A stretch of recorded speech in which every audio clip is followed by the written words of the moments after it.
wonderful things that you have told us, and especially during the times of COVID, what all is actually needed and how we all can think about, introspect into it, and see to it how we could manage this phase of ours, a difficult phase which is going along with us. So we have questions now. The first question: should we make a world or country full of leaders if it requires to have only leaders? Good question. I think the more leaders we have, the better, and the more training of leaders we have, the better. So certainly there's the old axiom that too many cooks in the kitchen spoil the broth. So that's certainly true.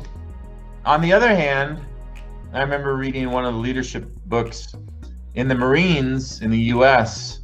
When Marines are out on patrol, they rotate leadership every certain amount of time. I don't know, maybe 20 minutes, maybe an hour. I'll have to go back and read that book. And the idea there is that everybody has an opportunity to lead in a group of 18 people, say. And I like that model more than the axiom of too many cooks in the kitchen spoil the broth. And I've said that to our staff here as well at Woodstock. It's like, we're all leaders. If you're an educator, you're a leader. And it also speaks to the role adjustment that I talked about earlier. Role change, right? It's all based on context. Certainly when I walk onto the Woodstock campus, I'm seen as a leader. But I'm in different context where I'm a learner. And so life is full of this interchange between following and leading. And for me, I would want my organization and the world itself to be trained in leadership, what it takes. Because ultimately, just like when teaching, we learn, same with when leading, we also learn. And so I wouldn't be afraid at all of giving the tools to as many people as possible in terms of how to lead, because there's always going to be context in which you can bring forth your leadership, whether it's formal or informal. And that's another piece, right? There is formal leadership, but there's also informal leadership. And even as leaders, we have to pay attention in our school communities to the informal leaders that are on campus that may not have the title, but they're certainly thought leaders or they're political leaders that we need to engage with and listen to. So. Thank you, sir. So that means even in the field of education, as we all belong to, each one of us has the responsibility of creating as many leaders as possible. Mm-hmm. So the next question goes in: what ethics should we develop to be a true leader? Good question. A couple things come to mind. I like to use the word development, right? And so as leaders and as teachers, ultimately our goal is to develop others, simply put, right? To develop others, to have their interest at heart in leading. And so that's one ethic, is how are you serving your constituency, in this case your students, or in some cases, I like what I heard once about principals or heads of school, is that you're still a teacher even though you're no longer in the conventional classroom. It's just that your audience has changed. Now you're leading the adults in the school community. And so there's an ethic of development that's necessary to always be in the interest of the other, always to serve them with whatever knowledge or skills you're giving as a way to serve them. So, for me in community development work in the south of the Philippines, this could mean in terms of language. There's the national language, but there's also the minority language. And in a sense, if you're doing literacy work there with an impoverished people group, how do you serve them for their greater interest, which may or may not be connected to the larger cultural system. So that's that development question. Another ethic I would say is sacrifice. To me, that's first and foremost. Really, to be a leader means that there's got to be an ethic of sacrifice in how you practice your leadership in a community.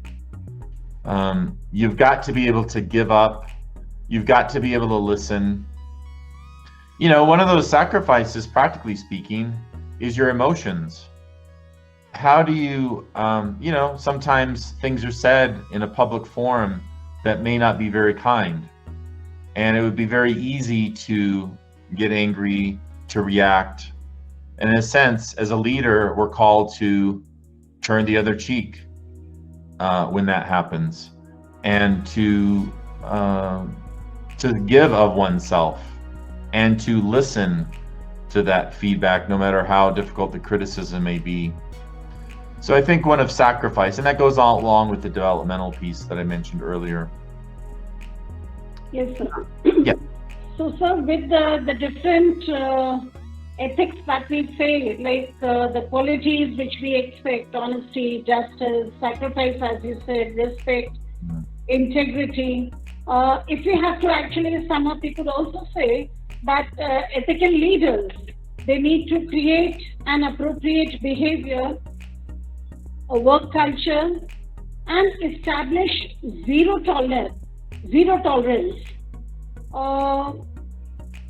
needed for ethical violation. Somewhere or the other, zero tolerance is something which is very important when we talk of ethics. So I believe that is something that should be a takeaway for all of us, sir. Sure. So the next question comes in as an educationalist, how can we incorporate the element of discipline and values in virtual teaching and learning? Because of COVID-19, at this stage, the entire country, and in fact, rather the entire world, is simply based on virtual teaching and learning. So this, looking to this particular phase, sir, how do we incorporate the element of discipline and values? Good question.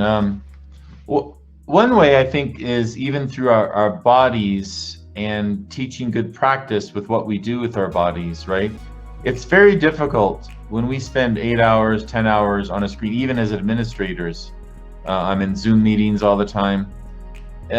There's a bodily discipline that's necessary. And so we have to both model and train our students in this. So I was in a staff meeting today, and I loved what the teachers did. They had the students get up in the middle of it and just move around for 2 minutes, right? In a sense, to wake up their brains and to move around, to not be stuck on the screen. How many of us have had, you know, health issues, either shoulder or eyes going bad? So one, it starts with the bodily discipline, taking care of yourself. And the other thing is, like I mentioned earlier, the issue of a structure, of a schedule, I think is a way to instill discipline even. It was very easy for me because I have taught online for 16 years in higher education. And it was very easy for me to say, just go asynchronous, but not paying attention to the student population. They're a lot younger, all the way up through senior and high school. And so coming up with a structure that enhances the student learning while not being overbearing with them, I think is another way to instill the discipline that's necessary. You'll get up at 8 o'clock, just like regularly, and have that class, even though it's shorter. And so I think that's one way. The other thing is values in terms of virtual teaching and learning, right? We've told students that it's, you know, even before the pandemic, in the era of social media, it's very easy to be anonymous and to think that you're not accountable to a larger community. So this is something that we've had to stress. And I think the most necessary thing going forward is more and more digital citizenship, if you will. How to be a good citizen online. I know the philosopher Anthony Kwame Appiah, he asked the question, in a globalizing society, and how do I love my neighbor in a globalizing society when we all can experience the same global phenomena at the same time? And it's a tough question. How do I care for my neighbor a million miles away, or my neighbor right here? And in a digital age, it blows everything up, right? It blows up all the categories. And so how do I love my neighbor, in a sense, in this time? And I think, honestly, back to the conservatism of education, I think we're woefully behind in developing curriculum that addresses issues of digital citizenship, how to be a good neighbor, whether I'm online or face to face. So I think that's our challenge going forward.